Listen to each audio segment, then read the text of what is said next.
Ludhiana bomb ਧਮਾਕੇ ਦੇ ਨਾਲ ਜੁੜੀ ਇਹ ਵੱਡੀ ਖਬਰ ਹੈ। ਮੁਲਜ਼ਮ ਗਗਨਦੀਪ ਜੋ ਇਸ ਪੂਰੇ ਵਾਰਦਾਤ ਦਾ ਮੁਲਜ਼ਮ ਹੈ ਉਹ ਅਕਾਲੀ ਦਲ ਦੀ ਰੈਲੀ ਦੇ ਵਿੱਚ ਨਜ਼ਰ ਆਇਆ ਸੀ। 4 ਦਸੰਬਰ ਨੂੰ ਖੰਨਾ 'ਚ ਸੁਖਬੀਰ ਬਾਦਲ ਦੀ ਰੈਲੀ ਹੋਈ ਸੀ। ਰੈਲੀ ਦੇ ਮੁੱਖ ਗੇਟ ਦੇ ਕੋਲ ਮੁਲਜ਼ਮ ਗਗਨਦੀਪ ਖੜਾ ਨਜ਼ਰ ਆਇਆ ਸੀ। ਰੈਲੀ ਦੇ ਵਿੱਚ ਮਹਿਲਾ ਸਾਥੀ ਕਾਂਸਟੇਬਲ ਕਮਲਜੀਤ ਕੌਰ ਡਿਊਟੀ ਤੇ ਸੀ।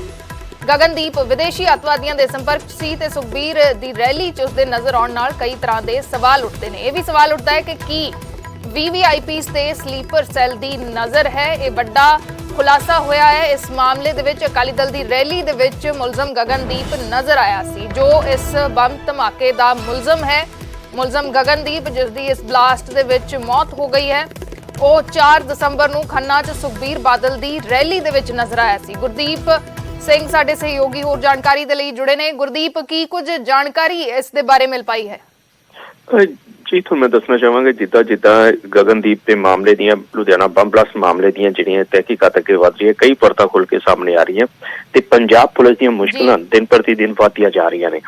ਪਹਿਲਾਂ ਤਾਂ ਕਈ ਜਿਹੜੇ ਸਾਬਕਾ SHO ਸੀਗੇ ਉਹਨਾਂ ਨਾਲ ਗਗਨਦੀਪ ਦੀ ਗੱਲ ਹੋਣ ਦੀ ਜਿਹੜੀ ਹੈ ਗੱਲ ਸਾਹਮਣੇ ਆਈ ਸੀ ਤੇ ਉਹਨਾਂ ਤੋਂ ਪੁੱਛਗਿੱਛ ਵੀ ਚੱਲ ਰਹੀ ਹੈ ਤੇ ਹੁਣ ਹੱਥਾਂ ਪੈਰਾਂ ਦੀ ਪੁਲਿਸ ਨੂੰ ਉਸ ਟਾਈਮ ਪੈ ਗਈ ਜਦੋਂ ਉਹਨਾਂ ਨੂੰ ਪਤਾ ਲੱਗਿਆ ਵੀ ਗਗਨਦੀਪ ਅਕਾਲੀ ਦਲ ਦੀ ਰੈਲੀ ਦੇ ਵਿੱਚ ਵੀ ਆਇਆ ਸੀਗਾ ਤੇ ਉੱਥੇ ਉਸਦੀ ਮਹਿਲਾ ਸਾਥੀ ਵੀ ਉਹਦੀ ਡਿਊਟੀ ਲੱਗੀ ਸੀ ਤੇ ਕੁਝ ਪੁਲਿਸ ਮੁਲਾਜ਼ਮਾਂ ਨਾਲ ਉੱਥੇ ਗੱਲਬਾਤ ਕਰਦਾ ਵੀ ਦੇਖਿਆ ਗਿਆ। ਪਰ ਹਜੇ ਤੱਕ ਇਹ ਸਾਹਮਣੇ ਨਹੀਂ ਆਇਆ ਵੀ ਕਿੰਨਾ ਪੁਲਿਸ ਮੁਲਾਜ਼ਮਾਂ ਨਾਲ ਉਹਨੇ ਗੱਲਬਾਤ ਕੀਤੀ ਤੇ ਕਿਸ ਤਰੀਕੇ ਦੀ ਕੋਈ ਗੱਲਬਾਤ ਹੋਈ ਹੈ। ਪੰਜਾਬ ਪੁਲਿਸ ਜਿਸ ਤਰੀਕੇ ਨਾਲ ਇਸ ਮਾਮਲੇ ਨੂੰ ਦੇਖ ਰਹੀ ਹੈ ਔਰ ਲਗਾਤਾਰ ਕਈ ਜਿਵੇਂ ਹੁਣ ਬਲਵੀਰ ਸਿੰਘ ਰਾਜੇਵਾਲ ਹੈ ਉਹਨਾਂ ਨੂੰ ਥ੍ਰੈਟ ਮਿਲੇ ਸੀ ਤੇ ਉਸ ਤੋਂ ਬਾਅਦ ਉਹਨਾਂ ਨੂੰ ਸੁਰੱਖਿਆ ਦਿੱਤੀ ਗਈ ਸੀ ਤੇ ਆਲੇ ਦਾਲੇ ਜਿਹੜੇ ਜਿੰਨੇ ਵੀ ਉਹਦੇ ਲਿੰਕ ਸੀਗੇ ਉਹ ਖੰਗਾਲੇ ਜਾ ਰਹੇ ਨੇ ਵੀ ਕਿਸ ਤਰੀਕੇ ਦੀ ਗਗਨਦੀਪ ਦੀ ਕਿਹਦੇ ਨਾਲ ਕੀ ਗੱਲ ਹੋਈ ਸੀ। ਜਿੱਤੇ ਇਹ ਤਾਂ ਨਹੀਂ ਹੈ ਵੀ ਜਿੱਦਾਂ ਹੁਣ ਵਿਦੇਸ਼ਾਂ 'ਚ ਬੈਠੇ ਲੋਕ ਜਿਹੜੇ ਹੈ ਭਾਰਤ ਦੇ ਵਿੱਚ ਪੰਜਾਬ ਦੇ ਵਿੱਚ ਮਾਹੌਲ ਖਰਾਬ ਕਰਨਾ ਚਾਹੁੰਦੇ ਹੈ, ਇੱਥੇ ਅਮਨ ਸ਼ਾਂਤੀ ਨੂੰ ਖਰਾਬ ਕਰਨਾ ਚਾਹੁੰਦੇ ਆ ਔਰ ਉਸੇ ਨਜ਼ਰੀਏ ਨਾਲ ਹਰ ਇੱਕ ਜਿਹੜੇ ਹੈ ਸਿਆਸੀ ਪਾਰਟੀ ਦੇ ਨਾਲ ਸਿਆਸੀ ਲੀਡਰਾਂ ਦੇ ਜਿਹੜੇ ਹੈ ਉਹਨਾਂ ਨੂੰ ਕੋਈ ਨੁਕਸਾਨ ਤਾਂ ਨਹੀਂ ਕਿਸੇ ਤਰੀਕੇ ਦਾ ਪਹੁੰਚਾ ਸਕਦੇ ਜਾਂ ਜਿਹੜੇ ਵੀ ਮੁਲਾਜ਼ਮ ਪੁਲਿਸ ਮੁਲਾਜ਼ਮ ਹੈ ਉਹਨਾਂ ਦੀ ਲਗਾਤਾਰ ਪੁੱਛਗਿੱਛ ਕੀਤੀ ਜਾ ਰਹੀ ਹੈ ਜਿਨ੍ਹਾਂ ਨਾਲ ਗਗਨਦੀਪ ਦੀ ਗੱਲ ਹੋਈ ਸੀ। ਤੇ ਹੁਣ ਇਹ ਹੈ ਵੀ ਹਜੇ ਜਾਂਚ ਏਜੰਸੀਆਂ ਜਾਂ ਪੰਜਾਬ ਪੁਲਿਸ ਜਿਹੜੀ ਹੈ ਉਹ ਇਸ ਨੂੰ ਡਿਸਕਲੋਜ਼ ਨਹੀਂ ਕਰਨਾ ਚਾਹੁੰਦੀ। ਕੱਲ ਕੋਈ ਵੀ ਪੁਲਿਸ ਅਧਿਕਾਰੀ ਨਾ ਖੰਨਾ ਪੁਲਿਸ ਦਾ ਕੋਈ ਅਧਿਕਾਰੀ ਕੈਮਰੇ ਦੇ ਅੱਗੇ ਗੱਲ ਕਰਨ ਨੂੰ ਤਿਆਰ ਹੈ। ਪਰ ਜਿਹੜੀ ਇਹ ਜਾਣਕਾਰੀ ਸੂਤਰਾਂ ਤੋਂ ਮਿਲੀ ਹੈ ਕਿ ਖੰਨਾ ਪੁਲਿਸ ਦੇ ਜਿਹੜੇ ਇਸ ਟਾਈਮ ਕਾਫੀ ਜ਼ਿਆਦਾ ਜਿਹੜੇ ਮੁਲਾਜ਼ਮ ਹੈਗੇ ਉਹਨਾਂ ਤੋਂ ਪੁੱਛਗਿੱਛ ਕੀਤੀ ਜਾ ਰਹੀ ਹੈ ਵੀ ਕਿਹਨਾਂ ਨੂੰ ਗਗਨਦੀਪ ਮਿਲਿਆ ਸੀ।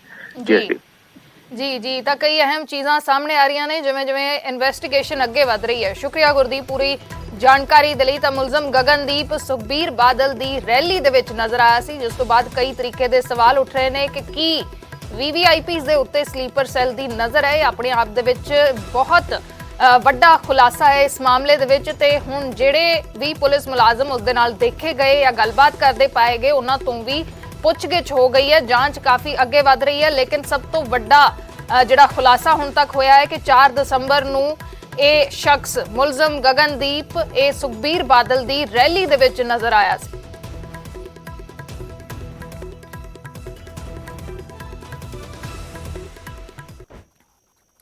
ਵੈਸ਼ਨੋ ਦੇਵੀ ਦੇ ਵਿੱਚ ਕੱਲ ਰਾਤ ਹਾਦਸਾ ਵਾਪਰਿਆ ਹੈ। ਭਗਦੜ ਮੱਚੀ ਜਿਸ ਦੌਰਾਨ 12 ਲੋਕਾਂ ਦੀ ਮੌਤ ਹੋ ਗਈ ਤੇ 13 ਲੋਕ ਜ਼ਖਮੀ ਹੋਏ ਨੇ। ਇਸ ਹਾਦਸੇ ਦੀ ਜਾਂਚ ਦੇ ਹੁਕਮ ਦੇ ਦਿੱਤੇ ਗਏ ਨੇ। ਹਾਈ ਲੈਵਲ ਕਮੇਟੀ ਹਾਦਸੇ ਦੀ ਜਾਂਚ ਕਰੇਗੀ। ਪ੍ਰਿੰਸੀਪਲ ਸਕੱਤਰ ਦੀ ਅਗਵਾਈ ਦੇ ਵਿੱਚ ਜਾਂਚ ਹੋਏਗੀ ਕਿ ਕਿਉਂ ਭਗਦੜ ਮੱਚੀ, ਕੀ ਕਾਰਨ ਸਨ ਤਾਂ ਕਿ ਅੱਗੇ ਤੋਂ ਅਜਿਹੀ ਕੋਈ ਘਟਨਾ ਨਾ ਵਾਪਰੇ। ਭਗਦੜ ਨੂੰ ਲੈ ਕੇ ਵੈਸ਼ਨੋ ਦੇਵੀ ਮੰਦਿਰ ਦੇ ਵੱਲੋਂ ਵੀ ਹੈਲਪਲਾਈਨ ਨੰਬਰ ਜਾਰੀ ਕੀਤੇ ਗਏ ਨੇ। ਸ਼ਰਾਈਨ ਬੋਰਡ ਨੇ ਹੈਲਪਲਾਈਨ ਨੰਬਰ ਜਾਰੀ ਕੀਤੇ ਨੇ 0199123804 ਅਤੇ 0199123405 ਇਹ ਨੰਬਰ ਜਾਰੀ ਕੀਤੇ ਗਏ ਨੇ ਹੈਲਪਲਾਈਨ ਨੰਬਰ। ਅਗਰ ਕਿਸੇ ਨੂੰ ਵੀ ਮਦਦ ਦੀ ਜ਼ਰੂਰਤ ਹੈ। ਇਹ ਦੋ ਤਸਵੀਰਾਂ ਨੇ। ਪਹਿਲਾਂ ਜਦੋਂ ਭਗਦੜ ਮੱਚੀ, ਜਦੋਂ ਹਾਦਸਾ ਹੋਇਆ ਤਾਂ ਉਸ ਵੇਲੇ ਯਾਤਰਾ ਨੂੰ ਰੋਕ ਦਿੱਤਾ ਗਿਆ ਸੀ, ਸਸਪੈਂਡ ਕਰ ਦਿੱਤਾ ਗਿਆ ਸੀ ਲੇਕਿਨ ਹੁਣ ਇਹ ਸਵੇਰ ਦੀਆਂ ਤਸਵੀਰਾਂ ਨੇ। ਯਾਤਰਾ ਦੁਬਾਰਾ ਤੋਂ ਸ਼ੁਰੂ ਹੋ ਚੁੱਕੀ ਹੈ ਤੇ ਨਾਲ ਹੀ ਇਸ ਹਾਦਸੇ ਦੀ ਜਾਂਚ ਦੇ ਲਈ हाई लेवल कमेटी का गठन किया गया है। के भवन के ऊपर रात को जो भगदड़ हुई है, नए साल पे लोग दर्शन करने के लिए पहुंचे हुए थे। ये वो लोग हैं जहां से जो अभी माता वैष्णो देवी के भवन से वापस आए हैं। क्या हुआ था रात को, क्या नाम है आपका? मेरा नाम है मनदीप कुमार जी, जिला मोगा मेरा। प्रशासन की कमी मान लो चाहे कुछ भी कह लो, वहाँ कंट्रोल नहीं था। संगत इतनी ज़्यादा हो गई थी, भीड़, कोई धक्का मुक्की से कुछ ही नहीं पता लग रहा था किसको क्या हो रहा है। इसी तरह ही लतड़े गए, एक नीचे आ गए, ऐसे कुछ हो गया बस। बहुत ज़्यादा लोग थे वहाँ, मतलब कंट्रोल ही नहीं हुआ किसी से साथ, मतलब वहाँ से भी आ रहे थे, पैर रखने के लिए जगह ही नहीं थी। जो नए साल के ऊपर दर्शन करने के लिए गए थे पंजाब से, दिल्ली से, बाकी राज्यों से लोग जहां पर पहुंचे हुए थे, लेकिन अचानक लगभग 12:30 बजे के करीब जहां भगदड़ हो जाती है। जो लोगों का कहना है कि रास्ता बहुत संकरा था और एकाएक लोग जो है वो दर्शन करने की होड़ में माता के भवन की ओर निकलने लगे और जो लोग वापस आ रहे थे उनके आपस में धक्का मुक्की हुई और उसके बाद ही भगदड़ मचती गई और वहां पर अफरा तफरी का माहौल बन गया, जिसमें अभी तक जो जानकारी मिली है कि 12 लोगों की डेथ हो चुकी है और 13 लोग जो हैं वो इंजर्ड हैं। लेकिन यात्रा अगर आप देखें तो अभी भी सुचारू है। कटरा में बहुत ज्यादा भीड़ है, कतारें लंबी लग चुकी हैं, लोग पहुंचना शुरू हुए हैं। हर कोई नए साल के ऊपर माता वैष्णो देवी के भवन पर अपने को शीश झुकाने के लिए आता है, मन्नत मांगने के लिए यहाँ पर लोग पहुंचते हैं। तो माता के दर्शन के लिए लोगों का सिलसिला पहुंचने का लगातार जारी है। कैमरामैन राजवीर के साथ पवन शर्मा, न्यूज़ 18 इंडिया, कटरा। जिन लोगों से हमारी बात हुई है जो दर्शन करके रात को लौटे हैं, जो भगदड़ में फंसे हुए थे, उनका ये कहना था कि भीड़ बहुत ज़्यादा थी और दर्शन करने की होड़ में कुछ लोग जो थे वो जल्दी वहां पहुंच गए थे और उसके बाद अचानक जो बाहर आ रहे थे उनको रास्ता नहीं मिल पाया, तो वहां पर 2-4 लोगों की आपस में धक्का मुक्की हुई है। उसके बाद ही भगदड़ हुई है, यानी कि झड़प होने के बाद वहां पर भगदड़ मच गई। दर्शन करने के लिए जो लोग जा रहे थे उनको आगे नहीं जाने दिया जा रहा था और उसके बाद ही वहां पर हालात खराब हुए और भगदड़ मच गई और उसमें लोग जो थे वो बीच में फंस गए। ये कुछ लोग और हैं जो दर्शन करके लौटे हैं, जो भगदड़ में फंसे थे। क्या नाम है आपका? अजय कुमार शुक्ला। अजय, बताइए क्या हुआ था? जाहिर सी बात ये थी कि वहाँ पे एक तो कुछ लोगों ने ये अफवाह फैला दी कि ऊपर से पत्थर गिर रहा है, तो ये सुनते ही हम लोग तो माता जी की लाइन में खड़े थे, बट जो लोग क्लॉक रूम में अपना सामान जमाने करने जा रहे थे वो एकदम से भगदड़ मच गई। और इसके बाद जो पुलिस प्रशासन था उसने पूरा कंट्रोल नहीं किया, क्योंकि उनको पता है कि न्यू ईयर के दिन क्राउड ज़्यादा आएगा। उसके हिसाब से जो पुलिस व्यवस्था थी एकदम ख़राब थी। जब सारा का सारा इंसिडेंट हैपन हो गया उसके बाद फिर वहाँ पे पुलिस प्रशासन जागा। हुआ ये था कि हम लोग दर्शन करके वापस लौट रहे थे। उस समय दर्शन करने के बाद हम लोग वापस जब लौटे तो हमने इतना भीड़ देखा, वो नए मतलब श्रद्धालु आ रहे थे दर्शन के लिए और हम लौट रहे थे। उसी बीच में होता क्या है कि हम लोग ऐसे मोड़ पे वहाँ पे जाके फंस गए थे कि ना हम बाहर निकल पा रहे थे और ना जो नए थे वो अंदर आ पा रहे थे। और उसके साथ क्या हुआ था कि इतना कोलैप्स हो गया ना कि एक दूसरे पे धक्का देने लोग चालू कर दिए।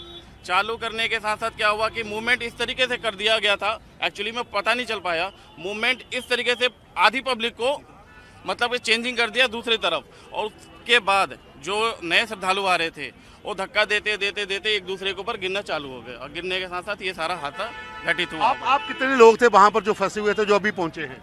बहुत लोग थे वहाँ पे। कितने? हमारे में तो हम लोग टीम दिल्ली से आए थे, तो हम लोग 3 पर्सन वहाँ प्रेजेंट थे जो कि अपनी जान बचाई। क्या हुआ, क्या था एग्जैक्ट, क्या बताइए। वहाँ से सियासत वालों ने लाठी चार्ज कर दिया, जब दोनों लोग साइड में हो गए लाठी चार्ज कर दिया वहाँ से। आप वहाँ थे? क्या हुआ बताइए। सिस्टम यहाँ का सब बेकार है सर। फुल भीड़ थी, कोई पुलिस वाला वहाँ नहीं था सर, कोई पुलिस वाला जो रोक सके, वरना इतना बड़ा वैष्णो देवी लोग कहाँ से आते हैं सर इस चक्कर में। बाकी तो ये पुलिस की जिम्मेदारी थी। बाकी क्या हुआ, क्या था एग्जैक्ट उस समय क्या सर हुआ? धक्का मुक्की इतनी भयंकर हुई कि पुलिस वाले वहाँ कोई मौजूद कंट्रोल नहीं कर पाए। ਤੇ ਨਵੇਂ ਸਾਲ ਦੀ ਰਾਤ ਚੰਡੀਗੜ੍ਹ ਦੇ ਵਿੱਚ ਵੀ ਹੰਗਾਮਾ ਦੇਖਣ ਨੂੰ ਮਿਲਿਆ। ਚੰਡੀਗੜ੍ਹ ਦੇ ਐਲਾਂਟੇ ਮਾਲ ਦੇ ਬਾਹਰ ਹੰਗਾਮਾ ਕੀਤਾ ਨੌਜਵਾਨਾਂ ਨੇ, ਜਿਨ੍ਹਾਂ ਦੇ ਉੱਤੇ ਪੁਲਿਸ ਨੇ ਲਾਠੀਆਂ ਵਰਾਈਆਂ ਤੇ ਸੈਕਟਰ 26 ਦੇ ਵਿੱਚ ਵੀ ਨੌਜਵਾਨ ਨਸ਼ੇ ਦੀ ਹਾਲਤ ਦੇ ਵਿੱਚ ਭਿੜਦੇ ਨਜ਼ਰ ਆਏ, ਜਿਸ ਦੌਰਾਨ ਇੱਕ ਦੂਸਰੇ ਦੇ ਉੱਤੇ ਪੱਥਰ ਸੁੱਟੇ ਗਏ। ਨਸ਼ੇ ਦੀ ਹਾਲਤ ਦੇ ਵਿੱਚ ਸਨ ਇਹ ਨੌਜਵਾਨ। ਨਵੇਂ ਸਾਲ ਦੀ ਰਾਤ ਇਹ ਤਸਵੀਰਾਂ ਜਿਹੜੀਆਂ ਨੇ ਉਹ ਸਾਹਮਣੇ ਆਈਆਂ ਨੇ। ਐਲਾਂਟੇ ਮਾਲ ਦੇ ਬਾਹਰ ਵੀ ਹੰਗਾਮਾ ਹੋਇਆ ਤੇ ਦੂਸਰੇ ਪਾਸੇ ਸੈਕਟਰ 26 ਦੇ ਵਿੱਚ ਹੰਗਾਮਾ ਹੁੰਦਾ ਨਜ਼ਰ ਆਇਆ। ਨਸ਼ੇ ਦੀ ਹਾਲਤ 'ਚ ਨੌਜਵਾਨਾਂ ਨੇ ਇੱਕ ਦੂਸਰੇ ਤੇ ਪੱਥਰ ਸੁੱਟੇ। ਦੂਸਰੇ ਪਾਸੇ ਐਲਾਂਟੇ ਮਾਲ ਦੇ ਬਾਹਰ ਨੌਜਵਾਨਾਂ ਦੇ ਵੱਲੋਂ ਜੋ ਹੰਗਾਮਾ ਕੀਤਾ ਗਿਆ ਉਸ ਨੂੰ ਕੰਟਰੋਲ ਕਰਨ ਦੇ ਲਈ ਪੁਲਿਸ ਨੇ ਡੰਡੇ ਵੀ ਵਰਾਏ। तरफ से सभी दर्शकों को नए साल की हार्दिक शुभकामनाएं। चंडीगढ़ के एलांटे मॉल के बाहर खड़े हैं और 20-22 शुरू हो चुका है और जो मॉब है, जो भीड़ है, वो साफ तौर पर देखने को मिल रही है। हालांकि एलांटे मॉल के बाहर की तस्वीरें हैं बिल्कुल रोड पर, क्योंकि पुलिस ने यहां से खाली करवाया है। अब रोड पर जो भीड़ है वो काफी देखने को मिल रही है और खुशी का जो माहौल बना है, क्योंकि 2022 शुरू हो चुका है। नए साल का आगाज हो चुका है, नए साल का आगाज हो चुका है और सभी को 2022 की हार्दिक शुभकामनाएं। साफ तौर पे पुलिस की तरफ से भी कहा गया था कि लॉ एंड ऑर्डर को जो है उसको मेंटेन करना जरूरी है और उसके साथ साथ किसी भी तरह से कोई हुल्लड़बाजी ना हो। अगर कोई हुल्लड़बाजी करता है तो उसके खिलाफ मामला भी दर्ज होगा, सख्ती भी जो है वो की जाएगी।